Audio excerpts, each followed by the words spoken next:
Mocha. Mga katsabi, nag-try kami nag-order ng coffee. Ang nag-order si Sinora. So ngayon, yung order ko is mocha. Pati Sinora, tatlo kami. Yung isang katulong din. So ngayon, na-try ko na kung anong lasa. Mas masarap yung kape na ginawa ko sa bahay kaysa ito. So mga katsabi, lumabas ako dito sa aming tent. Gusto kong titingnan dyan ba? Oh, ayan dyan oh. Ayan. Ayan. Hindi naman siya klaro mga katsabi, malayo pala. Akala ko malapit lang.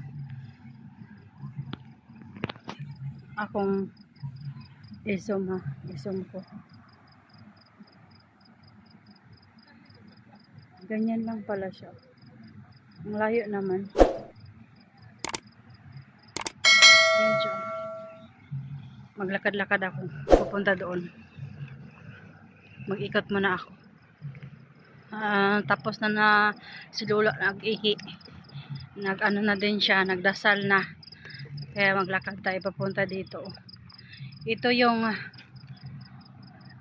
tent namin o dito sa likod. Tapos merong mga tent din dito. Halimbawa kung mag-camping-camping sila ba, meron silang mga tent na nirentahan nila dito. So gusto ko lang maglakad-lakad dito mag-isa. So ayan, para mapakita ko sa inyo yung area dito ng Sarala. So ganyan siya. So ikot ko kayo doon. Pero malabo pa rin eh.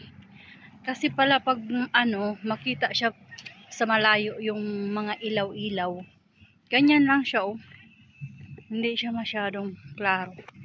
Maganda yung doon talaga, 'di ba? So ayan. Naglakad ako. Mga katsabi papunta doon. Malapit na ako. Yan ba siguro yung 18? Hindi ko alam. Yung makikita nila ba yung mga merong mga palabas na mga kingkoy-kingkoy. Hindi ko alam kung yan ba yun. Ayan. Malapit na tayo dyan. Oh. Sa tingin ko lang, malapit lang siya ha. Pero, pag titingnan sa malayo, titingnan ko sa sa camera, parang malayo siya. Ayan siya. Uminom kami ng kape. Mocha. Ito pala yung mocha. Diyos ko Lord, baka hindi ako makatulog ngayon. Kasi ay kape to. Sobrang dami yung kape na nilagay dito.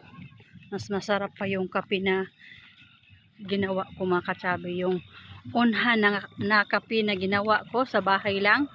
Ay, ang sarap. Ang nanam talaga. Para siyang chocolate. Chocolate coffee. So, ayan siya. Parang malayo pa rin mga katsabi oh. Hindi siya masyadong kita. Ganyan lang siya oh. Ayan. Pangit naman ay. Hindi siya makita. Meron siyang tent oh, hindi ka pwede makalabas diyan oh. Meron siyang nakalagay na parang coral. So, yun lang mga katsabi. Ikot na ako, pabalik na ako doon sa aming tent. Baka mawala na ako dito, charot. Ayan, balik na tayo. Dito estate yung tent namin. Dito. Yung parang siya. Bahay kubo. Ayan.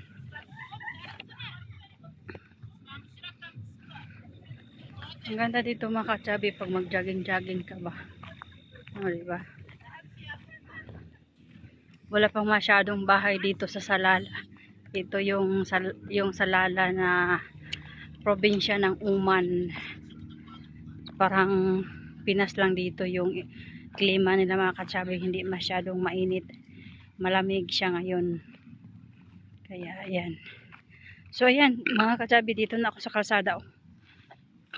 Dito na ako. Pabalik na ako doon. Hiningal ako. Naglalakad-lakad ako mga katsabi. Balik na ako doon.